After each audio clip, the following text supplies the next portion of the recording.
I want to thank you for welcoming me to the Florida Lake Management Society.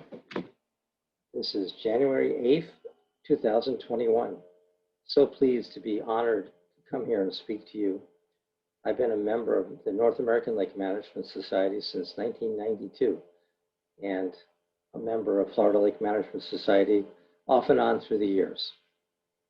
So my name is Barry Rosen. I come from Florida Gulf Coast University, and below you see my contact information, because post speaking today, I would like you all, if you want, to reach out to me, and I'll tell you about some of the things I'd like from you all as an audience.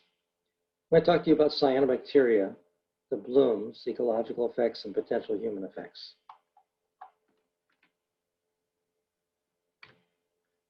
First, the cyanobacteria are part of a larger family which we call algae.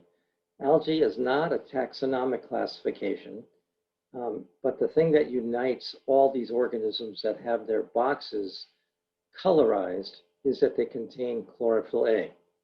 Cyanobacteria are just one member of that group. Cyanobacteria have chlorophyll A, and so do the euglenoids, the dinoflagellates, the brown algae, the diatoms that you might know about, the green algae, and the red algae. They all have chlorophyll A. That's what unites algae as what we call the family. Notice that animals are in this tree and land plants are in this tree as well. But there are other characteristics of algae that separate them out besides having chlorophyll A and makes those different divisions that you see here. There are other pigments. There's other ones that dominate and are as important and colorize the cells, such as the diatoms, which are brownish in color. We look at the morphology of the organisms. They could be single cells, they could be multicellular organisms. We look at the cell wall composition. Going back to diatoms, they have a silica cell wall. Si, they take silica from the water and they incorporate it to make their ornate cell walls. The green algae have cell walls that are basically made of cellulose. They can also put a lot of calcium carbonate into their walls. We look for motility. Some organisms have flagella. Cyanobacteria never do. They may be mobile, but they are never flagellated. And we look at the storage compounds. The result of photosynthesis, after they capture carbon dioxide, they have to turn it into a storage compound. And that storage compound is different amongst the family. So just keep that in mind, that cyanobacteria are just part of this family. Again, they have chlorophyll A. It's a complex molecule. It's got a long tail on it, and it's got a magnesium that's held in the center. It is the molecule that captures sunlight, but there's other molecules that can also do that. It's a critical chemical for any of the organisms we call algae. So they're prokaryotes. And if you think back to general biology, prokaryotes means they have no membrane-bound organelles. So no chloroplast, no mitochondria, no nucleus, no endoplasmic reticulum. But they do have DNA, they do have ribosomes that are free inside the cells. They have thylakoids, which are these membranes that hold those chlorophyll molecules. The thylakoids are needed to allow full photosynthesis to happen.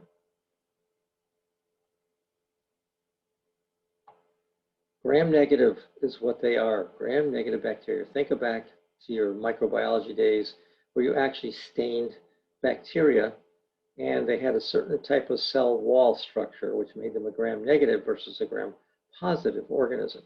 Well, cyanobacteria are gram-negative and they have a negative charge on the outside of the cells. So they have these layers, this peptidoglycan layer that makes them true bacteria.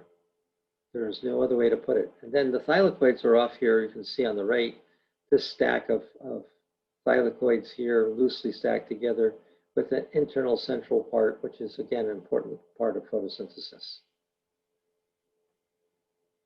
So if you think about these organisms, their number one priority as an organism to survive is to conduct photosynthesis. And photosynthesis, of course, has two parts. Remember, photosystem 1 and photosystem 2. But the biggest part, first of all, is capturing that sunlight. They need to capture the sunlight with the thylakoids and the pigments that they have embedded in there, and then they take that sunlight and convert it into biochemical form. So photons of energy are converted into biochemical forms where we're making ATP or NADPH, a reduced form of energy. At the same time, one of the other processes is they split water. And they don't like what they're left with. They don't need the oxygen. It's a waste product to the cyanobacteria and the algae in general. So the oxygen is a waste product, but for that oxygen, higher forms of life, the eukaryotic forms of life, including humans, we wouldn't exist. But also, there's another part of photosynthesis. They take that ATP and ADPH and they fix it into various sugars that are needed later on for metabolism. Those are the ones that feed the organism when there is no sunlight.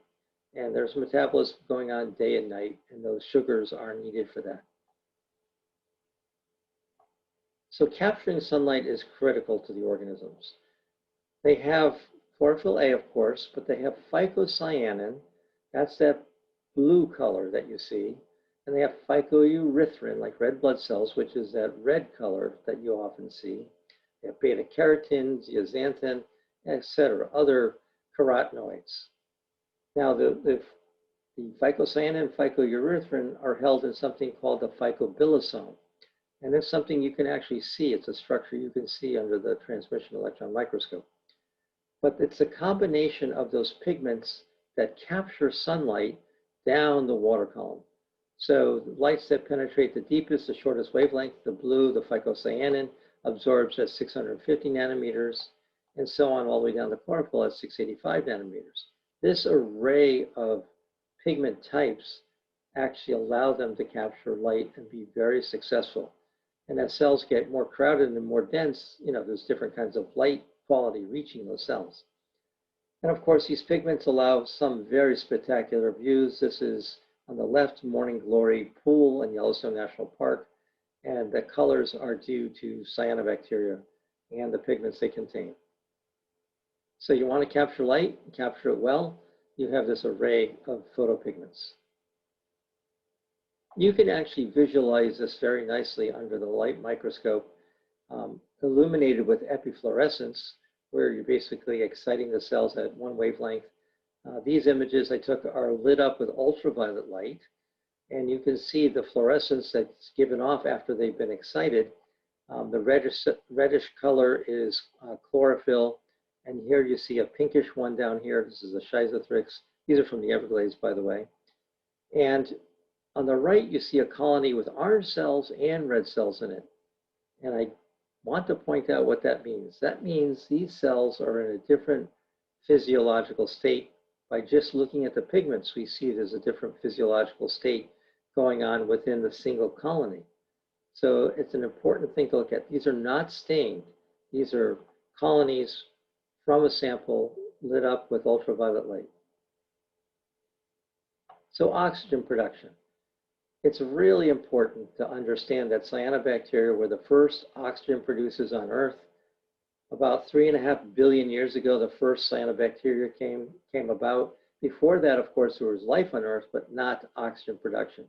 Archaea were around. They had full reign under anaerobic conditions. So when cyanobacteria came along, they produced enough oxygen to kill many of their, quote, competitors, competing for, trace elements, micronutrients, macronutrients. But that toxin production, the oxygen production was lethal to many, many organisms.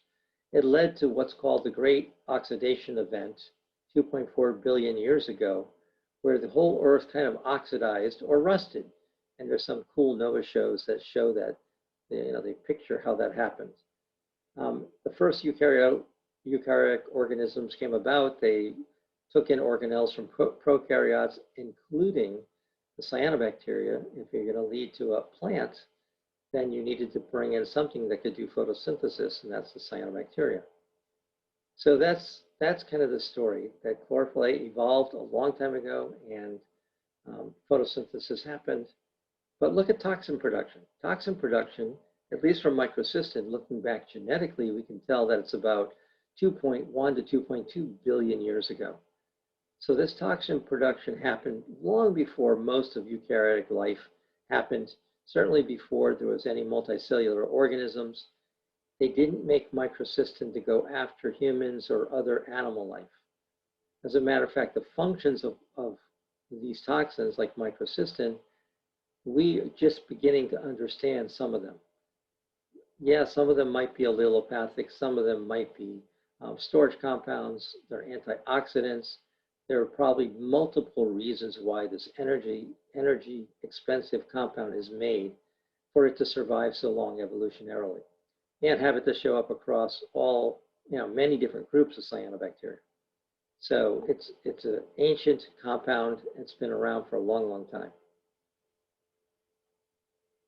I'm going to go through some other strategies that make cyanobacteria so successful. This first one tied to photosynthesis besides the pigments is the ability to bring in carbon dioxide. The major molecule that does this is called rubisco, ribulose bisphosphate carboxylase. It helps capture CO2, but oxygen interferes with it. But if you have a higher concentration of CO2 inside the cells, you lessen the chance of rubisco accidentally grabbing oxygen. So the more you concentrate CO2 inside a cell, the better off it is. So getting that CO2 across that cell wall, the peptidoglycan layers and the membranes, there are 5 known mechanisms for transporting some of this important carbon dioxide and bicarbonate into the cells for storage and up to 1,000-fold increase over the surrounding waters to make rubisco, the first enzyme that's responsible for fixing CO2 and making it into sugars. That's what you need to do. The next key strategy, again, partly tied to photosynthesis, is maintaining an optimal place in the photosystem. You want to stay in that photic zone. But it's much, much more than that. You can actually tweak the position. If you have everything you need and you are making these structures called gas vesicles, and remember, they're not a vacuole because there's no membrane-bound organelles. These are just proteinaceous hexagonals that are long cylinders inside the cell filled with air that cause the cells to be lighter than water. When they get to the surface and they photosynthesize and they start producing the sugars into big molecules, these gas vesicles collapse and the cells lose their ballast and sink back down in the water column. But keep in mind, the whole time they're metabolizing the sugars that are made, and overnight those metabolism decreases the ballast and these organisms can float back up again. Interestingly, when they get down in that water column, oftentimes near the sediment surface or in a thermocline, nutrients like phosphorus are regenerated. So while they're down there, I call it pick up a load of nutrients while you're down there, and then you can move back up to the surface and then continue photosynthesis. Not all cyanobacteria, by the way, have gas vesicles. They're selected genera, and believe it or not, some of the taxonomy is based on whether they have the ability to make gas vesicles. And also you should know that some of the bacteria, not cyanobacteria, but some of the bacteria can also make gas vesicles. It's a very old mechanism that cyanobacteria have. This is important to understand as far as where the organisms are in a water body, in a lake. If they had some kind of initial distribution where there was no wind and they were not buoyant, they would be throughout the water column, let's say 100,000 cells per liter and 20 micrograms per liter of toxin. Buoyancy could bring them all up to the surface, or a fair number of them, although some will be moving up and down, and you'd be at 10 million cells per liter. And then if the wind blows them to one side, you could be at 100 million cells per liter or more. Very thick blooms can happen, and the wind can be very tricky. One day, one hour, it could be blowing in one direction and then the other. These are very buoyant and they are moved very easily by the wind. So some of the morphology for staying up in the water column is above and beyond those gas vesicles. Some of them have colony morphology that keeps them up in the water. On the top is a Phanozomenon floss aqua. It forms these bundles, these flakes in the water. They look like grass clippings. They float because any particular eddy or current in the water might lift up part of the whole colony. Some colonies, like the middle one is the Dilophosporum, are coiled. And again, an eddy can pick up part of it. It can keep this organism floating in the water. It also, both of these top two organisms also make gas vesicles. And finally, the bottom organism, which is Cylindrospermopsis, now called Rhaphidiopsis, it is a known toxin producer, but it tends to be middle water column. It never forms a surface scum because it really doesn't have the gas vesicles that these other two organisms have. So it's a lightly pigmented mid-water column bloomer. Just keep that in mind. Some of these organisms are not up at the surface, and not all blooms are equal. Some form really big colonies like this Cleotrichia that I photographed a long time ago. And it's got all these filaments that come out. It's like a pincushion with filaments coming out in all directions. And this is almost the size of a pinhead. And this colony structure helps keep this organism up in the water column. This is important for drinking water, as an example. If you have a way of changing or looking at where you can take your water for a drinking water plant, this is from Las Vegas, this example, Lake Mead. If you happen to have a bloom in that upper zone, you probably don't want to suck that in. So go down to your intake 2. And if there's a bloom there, you might go down to intake level 3. If the water is present and you can change your water source not to pull in these organisms, because the organisms themselves may be toxin producers, or they may cause an increase in your trihalomethanes. That's an important thing to know. Another really interesting fact about cyanobacteria, there's a group that within the cyanobacteria that have a specialized cell called a heterocyte. The heterocyte has a suite of enzymes, a nitrogenase complex. It's actually 60 enzymes that take atmospheric nitrogen, N2, that's either in the air or dissolved in the water, doesn't matter, 78% of our atmosphere, and they can turn it into amino acids. First ammonia, and then into amino acids that then get transported to these little small pores, Microplasma desmata, to the adjacent cells. And they can feed several cells adjacent to the heterocyte. So the heterocyte itself, that nitrogenase complex, is oxygen sensitive. Oxygen itself inhibits the nitrogenase enzymes from working. So this specialized cell, remember, these are prokaryotes, do all sorts of things to make that heterocyte less oxygen available. They basically decrease oxygen by putting this transmission electron micrograph. They put a thick lipid layer around the outside of the cell. They put this big plug into the end of the cells so there's no oxygen diffusing in. They do something else that's really remarkable. Nitrogen fixation is very energetic. You need a lot of ATP to do that. But remember, photosynthesis is a source of that. But this photosystem 2, which makes oxygen, and photosystem 1, which makes ATP and NADPH. So what do? They basically degrade photosystem 2 inside the cells because they don't need the oxygen generation, and they keep photosystem 1. It causes a color shift, as you can see in this cell over here. The brown cell shows that photosystem 2 has degraded and photosystem 1 is still present, still pigmented, and that's what they do to capture the energy needed to do the nitrogen fixation. And on the left, you can see those nitrogenous cells.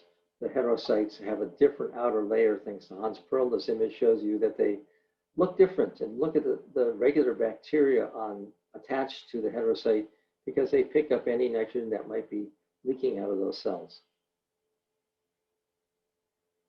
So you want to fix your own nitrogen, but what if you're microcystis? You're not going to be able to do it. Microcystis is a colonial unicellular organism, lives in a lot of mucilage, has a lot of other advantages, but it cannot fix nitrogen. So it needs nitrogen from nitrate, ammonia, urea from the water. And all those compounds then also feed into making microcystin if you have that ability. Heterocytes can be within the filament. Sometimes they're terminal, and the shape of those heterocytes and their placement next to other structures in the cell is what we use to name and do the taxonomy on these organisms. Another advantage is that they're thermophiles. They really like warm weather, warm temperatures in the water. Climate change will do a lot of good for cyanobacteria. And they also do this. They have no sexual reproduction, but they simply divide. They pinch in. So here's a new cell wall forming on one side and the other pinching in. This is a transmission electron micrograph I took of a anabina that was taken from the cavity of Azolla, which is a fern that has symbiotic relationship with cyanobacteria. So when I say they grow fast, overnight you might have one cell ready to divide, and in the morning you have 2 cells at 8 a.m. Another division happens and you have 4 cells. And a third division, called doubling, can happen that same day. You can end up with 8 cells in a single day. So they are fast-growing thermophilic organisms. It's an ecological strategy. They can outcompete almost all the other eukaryotic organisms that are out there. But there's a caveat I'd like to say is, yes, as temperature warm, they do this. There's an optimum where it gets too hot, but there can be no other limiting factors if you're going to have this kind of growth. No other limitations from light, nutrients, anything else, biotic, abiotic. There's no grazers out there to get this kind of growth. An example of this happened, a study I did on the Hillsborough River near Tampa. We looked at this is a drinking water facility. So if you look at the green, that's the Leucospermum populations up and down. These are daily samples and counts of those samples.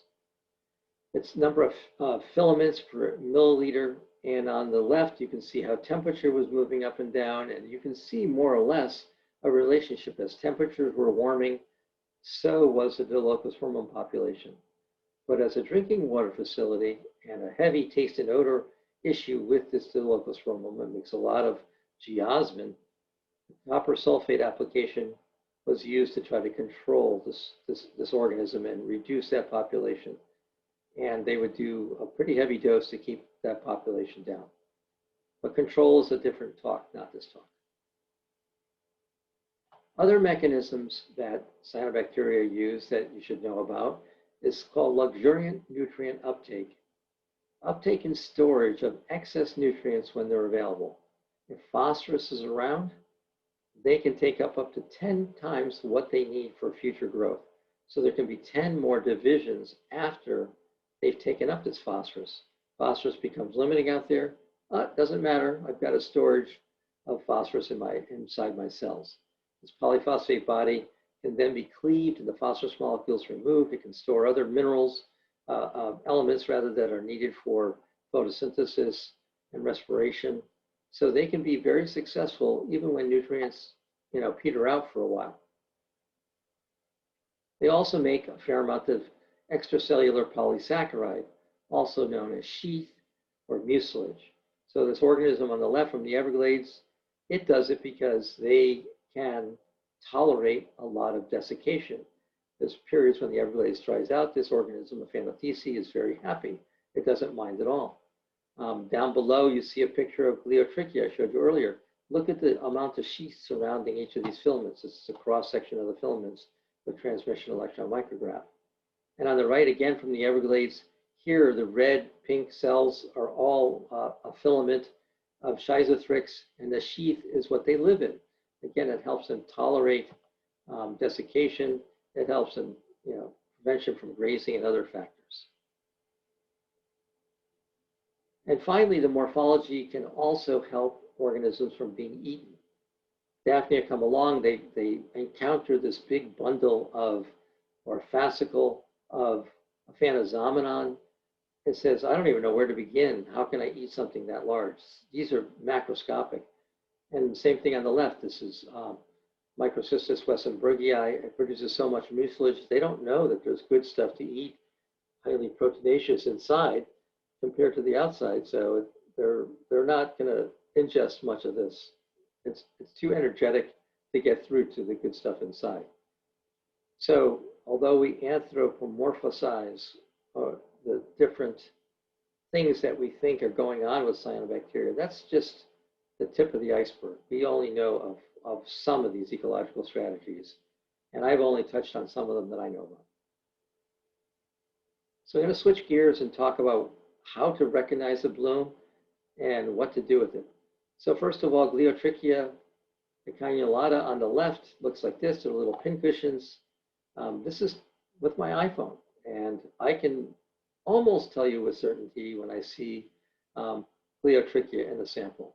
And on the right, you have Microcystis aeruginosa. It's got all these holes in the colonies. Again, very clearly that this is Microcystis aeruginosa. But there are other times you can't tell what it is. You have to bring it into the microscope, and I kind of require, personally, samples to be sent to me before I do a diagnostic. A camera photo macroscopic isn't enough. Photographs through a microscope taken with the iPhone, yeah, those are usually good enough. They're not all blue-green, by the way. Here's Gliotrichia again. Look how greenish it looks. So just the bluish-green color is not enough. And sometimes you see brown blooms and you see pink blooms, just depending, again, on the array of pigments inside the cells. This is another example taken with an iPhone. Sarah took this picture, and you can see these big flakes, and you know that's a Phanosomenon floss aqua. You see these little pincushions, that's Gliotrichia, and then you can also see some Microcystis. Photo doesn't do it justice, but they often occur as a mix. They're not always a pure stand, almost never a pure stand of a single species or single genus of organism in a bloom. One thing you can tell for sure that you have cyanobacteria is when they die off. They often produce this turquoise color, that's the phycocyanin leaking out of dead cells. And I often get calls, they've got this turquoise that somebody spilled paint on the water, and it's the phycocyanin that's leaching out of dead cells. And what is not cyanobacteria, but still could be considered to have, are green algae when they bloom. They can form a surface scum like this, a very thick surface scum.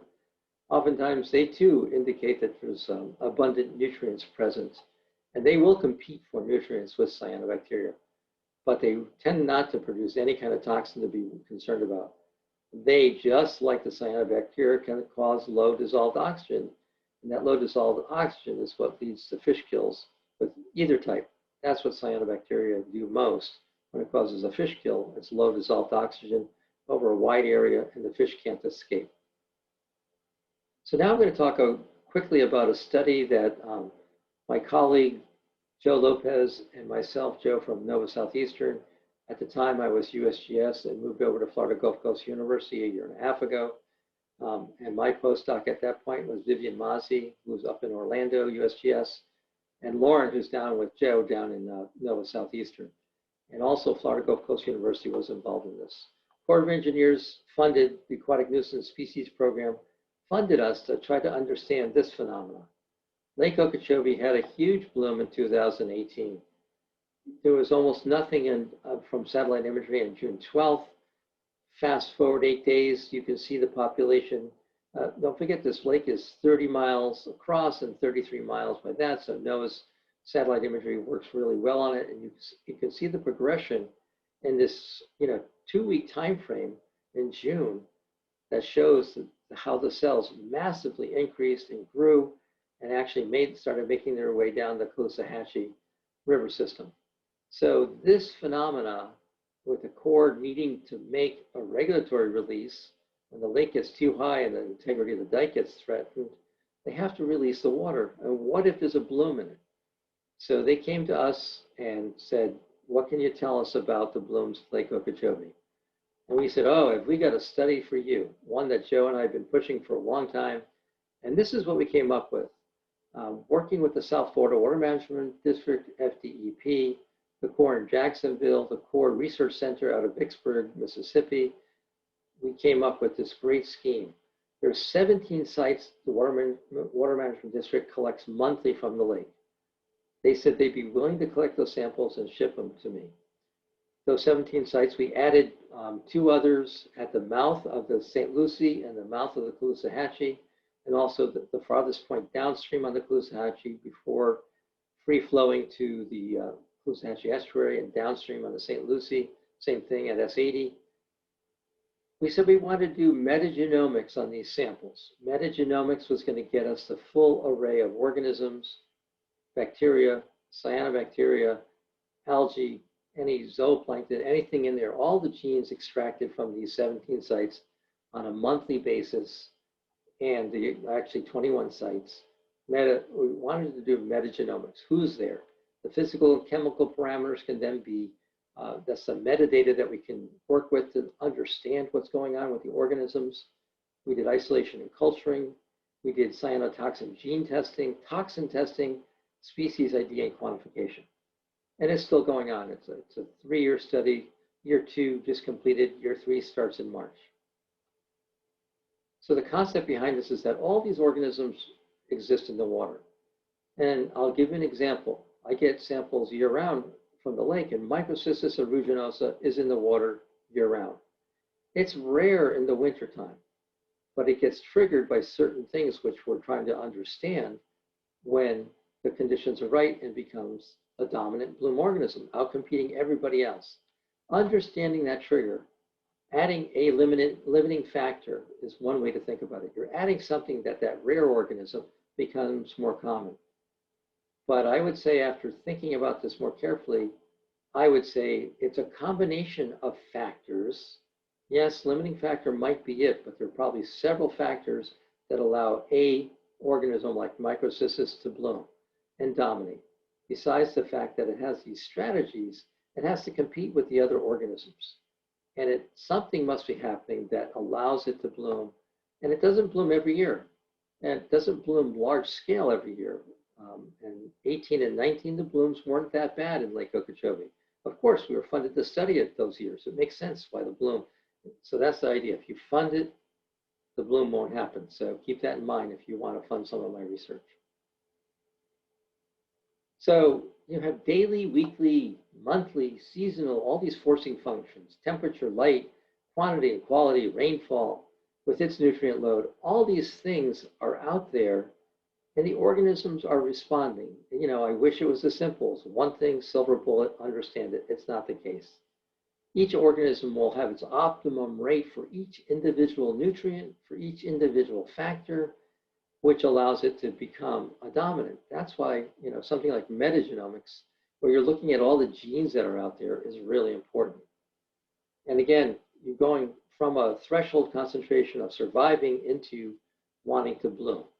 Sometimes these organisms can just get larger, but a lot of times they're limited by size, and that's really not what's happening. So you add in that factor, and voila, you have a bloom. So our next step in this, by the way, besides metagenomics, is something called metatranscriptomics. So you have the genes that are out there. It can tell you a lot. But the next thing is to understand which genes are actively turned on. And that's metagenomics. And metagenomics uses messenger RNA. And by the way, that's the same kind of compound that's used in the COVID vaccine. And why that's important to use is because, and why it's so tricky is because it's not stable like DNA. Messenger RNA is much more labile. So it's not as simple as collecting the samples and shipping them overnight. As you collect the sample and transport it even back to the shoreline, messenger RNA is changing, it's degrading. So it's responding so quickly. So we often have to collect those samples, filter them, and freeze them with liquid nitrogen out in the field. So it's much trickier to do metagenomics. But we're doing it, especially in samples that we can manipulate in the field. We can add nitrogen and we can add urea and figure out who's responding to what. So just a quick bit of what Lauren has found so far. This is getting a little old already, but in that first year study from selected number of sites, we do what's called a heat map on what genes are present.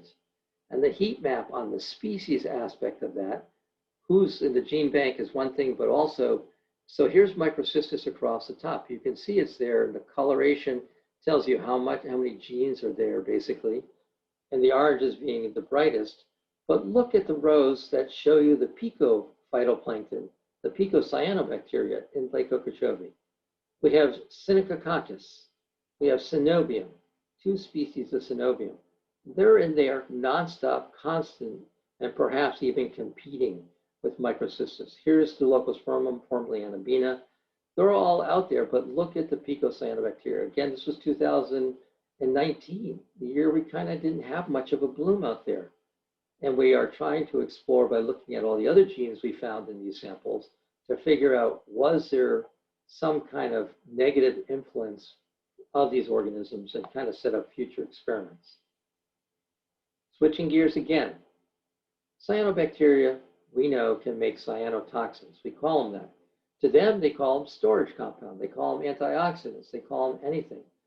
But we call them cyanotoxins because they have an effect on animal life. So there's something called the lethal dose 50, where 50% of the organisms die when they're given so many micrograms per kilogram of body weight. So if you're given racine, which is the most potent natural toxin out there, comes from castor beans, 0.02 micrograms per kilogram of mouse. We don't really do this on people, hard to find volunteers, and it's very, very potent. But look, then we go over, these are all the cyanotoxins here on the left. They're pretty potent too. Saxitoxin is the most potent natural toxin at 9 micrograms per liter. And cyanobacteria in fresh water make cyanotoxin. We see the genes in Lake Okeechobee. We think Cuspidothrix and perhaps the Leucospermum make it. And we're just beginning to understand who's making that toxin. We don't have a lot of these organisms in culture from fresh water to really ID it yet. We're working on it. The next most potent toxin is now called guanotoxin AS, just called guanotoxin, at 20 micrograms per liter. Cobratoxin is about the same. Microcystin LR is the one that most people know about, 50 micrograms. Well, there's no comparable. Curari's is 500 micrograms. Anatoxin A, 200 to 250. Strychnine is at 2,000.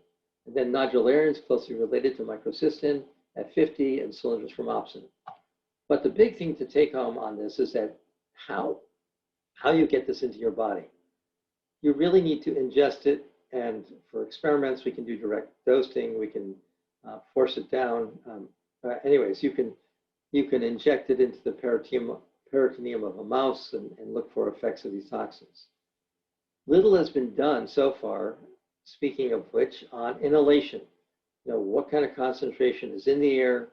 How do you get cells to lyse to produce it? Do they lyse naturally? When a bloom dies, how much is released into the air? And what concentration is needed to actually cause lethality? No one has really fully closed the circle on that. It's an area of research that I'm working on.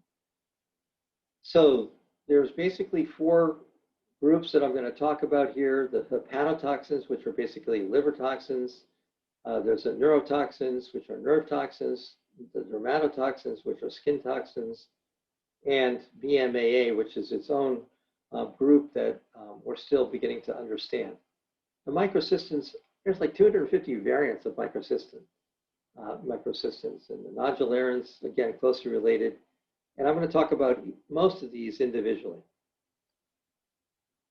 So one quick thing before we get into the toxins individually, know that the toxins are inside the cells and that the cells have to break open. So they're intracellular, and they have to break open naturally, like you see here in this bloom die-off on the left, or if we actually physically break open the cells to get the intracellular toxin out. If they break open naturally, then we know that a dying population will have a lot of toxin released into the water. And that's important if you think about a drinking water plant. If they are filtering this material out and they use too much pressure, they could cause lysis of the cells in a drinking water plant. So to analyze water samples, we often do a chemical lysis, or we do a freeze-thaw, 1, 2, or 3 freeze-thaw cycles. Sonication can work, but it can also degrade the compounds. And there's something called bead beating. There's a machine that can actually shake a sample very rapidly with the presence of glass or zirconium beads that breaks them up, and it releases a toxin. So you then have intracellular and extracellular. You measure the water after you separate out the cellular debris, and then you get the amount of toxin per liter. And both of those are important factors to know. I also want you to keep in mind that even though you may see cells under the microscope, under epifluorescent microscopy, you have to realize that all cells in the colony are in different stages. These bright orange and reddish cells are healthy. These blue cells are dying. So part of the colony is dying at any given time. And oh, by the way, these pink cells happen to be green algae that like to go for the ride. They like that up and down movement that the cyanobacteria that are buoyant have. It's a great ecological niche for them. And some protozoa live on these, and some, so they're great. Some diatoms live on them, so they're pretty good. So a healthy colony is, take it with a grain of salt. You've got to look through the scope with multiple methods to really understand it. Again, these are live cells simply lit up with ultraviolet light. So the microcystins, keep in mind that there's a lot of different organisms across many major groups of cyanobacteria that can make this. It's a compound that's been a long time in the making evolutionarily. Microcystis can make it. Remember, I said can. It doesn't always make it. The species that don't have the genes, even Aeruginosa has strains that don't have the genes, can't make it. Planktothrix can make it. And again, there are others. A lot of the Dilocospermums can make it. So it's out there. There's 250 variants. You change the amino acid complex on the outside here. You change the type of microcystin that you have. They almost all have this ATA group. This is this group over here. The ELISA test binds to the ATA group, so when it measures toxin, it isn't necessarily measuring just LR. It's measuring the ATA group, so it picks up a greater variety of microcystins. And again, that lethal dose could be 25 to 60 micrograms per liter. But if you think of micrograms per kilogram body weight, and then think about it though, 250 variants. We do not have all of these chemicals separated so that we have standard readily available. There's only 12 standards that we have for microcystin, all the different kinds of microcystin. It's just difficult to do. We would never get enough to get standards that can be widely used to measure all these different toxins.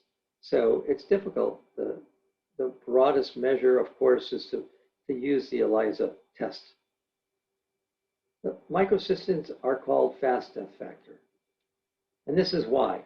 Microcystins affect the liver. So on the left, this is an article that Wayne Carmichael produced in 1994. A great pictorial of what microcystin does. So on the left, you see a capillary in the liver.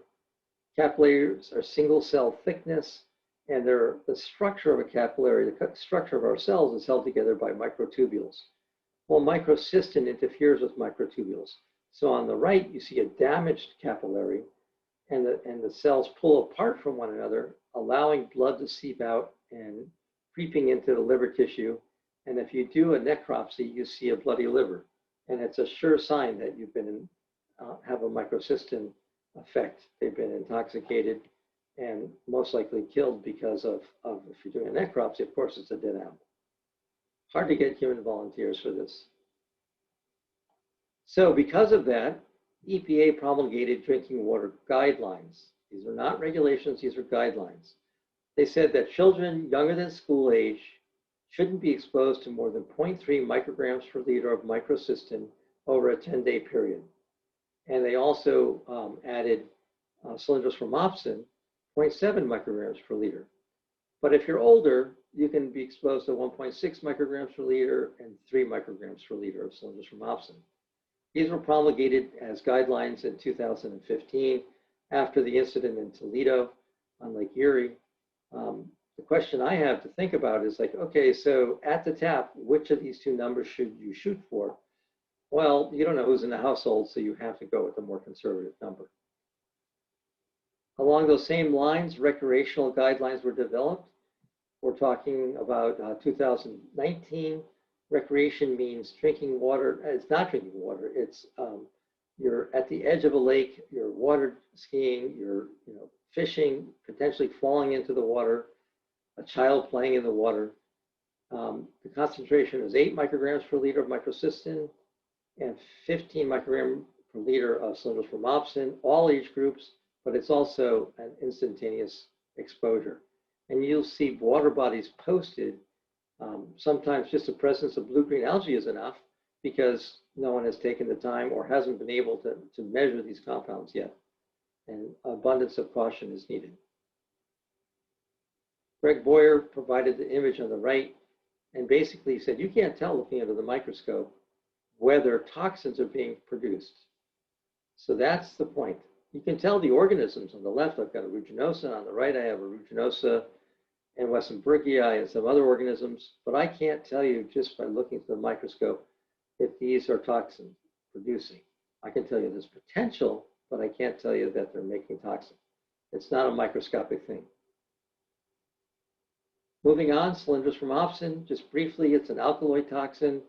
The structure of the toxin is much different. It also is classified as a hepatotoxin, but you can see it as multiple other effects. The interesting thing about cylindrospermopsin, it is resistant to pH, it's resistant to chlorination. Microcystin, given enough time and exposure to enough chlorine, will break down. Cylindrospermopsin will not. Cylindrospermopsin is a very persistent compound. The next compound is anatoxin. You have anatoxin A on the left. It's an acetylcholine agonist. In other words, it interferes with the transmission of signal from the nerve to the muscle. And on the right is guanine. It's an acetylcholine inhibitor. Again, it's all part of that process of transmitting message from nerve to muscle. And if you lose that transmission, you basically stop muscles from working. And one of the bigger muscles we have is our diaphragm. And if that stops working, then guess what? You stop breathing and you die from suffocation. These are potent nerve toxins. And instead of fast death factor, and hepatotoxins usually work by overnight or longer, these are very fast death factors. An organism, a cow or a deer might be drinking water, and 30 minutes later, it's dead on the shoreline. Saxitoxins are also very potent. We hear mostly about saxitoxins when we hear about paralytic shellfish poisoning, or PSP. It's a neurotoxin, a voltage gate, sodium channel blocker, causes respiratory failure, but many, many freshwater cyanobacteria have the ability to make saxitoxin. One of the things I do in my lab is isolate organisms from all over the country, the rarer forms like these ones on the left, to figure out who exactly is making this compound. And the last compound I'm going to talk about is BMAA. BMAA is a naturally occurring amino acid that cyanobacteria make amongst many amino acids in the water that are not part of our 20 amino acids. Alanine is one that we have. And look, it's very similar in structure, and it could be you have the genetic disposition that you accidentally incorporate BMAA into your body and into proteins, and it could cause problems. There's metabolites of BMAA, such as DABA, and those are all compounds that are of concern and need to be measured and learned more about. We did a review paper back in 2013 speculating on some of the potential of why this might be important for ALS, and it may have implications, although it's hotly debated in the medical community. So I want to say that the toxins and the microcystins is the tip of the iceberg. This is a graphical abstract. Here's the source down here. I love it. There's so many other cyanopeptides that we know so little about, that they are out there, they're abundant, sometimes even more abundant than the microcystins. And we're just beginning to understand their mode of action. Some of them are not toxic. Some of them have other effects. The only thing I don't like about this graphical abstract is somehow it looks like they're depicting a chloroplast. And that is not something you would ever see in the cyanobacteria. So it's cool. And we're just beginning, and I'm part of some studies looking at the anabinopeptides, because they're cool. So most of the analytical techniques that you're familiar with are ELISA, which is a very good way for looking at microcystins. We have the same kind of kits available for looking at anatoxin, saxitoxin. Nodularin is actually part of the microcystin test kit because they have the ATA group. And then, so we have 4 anatoxin and cylindrospermopsin. So all 4 are available with a test kit that you can read by an ELISA plate reader. You have LC-MS as probably the cleanest way for truly identifying some of these compounds. But again, unless you have standards, you can't do this. And it's a little more expensive to run LC-MS, and you have to have expensive experimental equipment. One of the more cutting-edge new approaches is looking and using genetics. Genetics, we've now elaborated the structure genetically, what's in the genome that codes for these toxins. And we have PCR tests that amplify those gene sequences, and we can analyze a sample now. You extract the DNA and you can look for these genes. My lab is heavily into trying to understand and do this. Florida DEP has funded me to do a field and laboratory detection. If I can go out in the field and measure toxin genes to give an early warning to users, and if I can do that in a 2-hour time period, that would be the ideal. So the only thing about toxin genes is you get that early warning, but you don't really know how much, if you have the genes, but they're not being expressed, so you aren't making toxin. You've got non-expressing genes, and you don't know if they've been upregulated or downregulated. All that is unknown. But in my mind, it's a lot more sensitive than waiting till there's enough toxin out there for it to be detected. So again, the caveat is that toxin producers does not mean you're actually making toxin. It means you've got the genes and you can detect them. Another study I want to talk about very quickly, not even a study, but keep in mind that not all microcystis is Microcystis aeruginosa. Here's an organism for Lake Trafford. It looks on the surface to the unknown eye that this is aeruginosa, but it isn't. The morphology doesn't fit aeruginosa. It's Novacii. Does Novacii make toxin? We don't know. I've got some isolated, and if I get, when I get enough biomass, we'll screen it for toxin genes and we'll screen it for toxins. All right, in closing, I want to make sure that when you go to the beach, the lifeguard isn't there, obviously, but neither are the bacteriologist, a microbiologist, or people like me, a phycologist, that's someone who studies algae, and you got to swim at your own risk. So, funny story, I remember telling my folks when they were live that I was a phycologist, and they're nodding their heads, oh, psychologist. And I go, yeah, I study the psychology of algae. As an algophysiologist, I want to know who's living out there in the water, why they're living out there, why they're so successful, why they're dying off, all of that. That's all part of understanding the organisms. So I want to thank you and close with this beautiful image that has been published all over the place. I took, and it's gliotrichia. The red is chlorophyll, healthy filaments. The green specks that you see are bacteria. This has been counterstained with a DNA stain called Cytox green. And in the center of gliotrichia, remember it has all that mucilage, are the heterocytes. So it floats, nothing wants to eat it. It now is known it can make microcystin, it doesn't always, and it's a very successful organism. And once again, I appeal to you, send me live samples. I received them from all over the country, pretty much from April through October. That's the season for most of the country. People drop me a line or text me and let me know, hey, samples are coming in. Even during the pandemic, when I had moved everything, COVID moved everything home, I was getting samples at my house. So I want those samples. I will photograph them. And if you have unique enough stuff, I will isolate the organisms and do genetic testing on it, genomic sequencing, and other things. So here's my name and phone number, and I say thank you.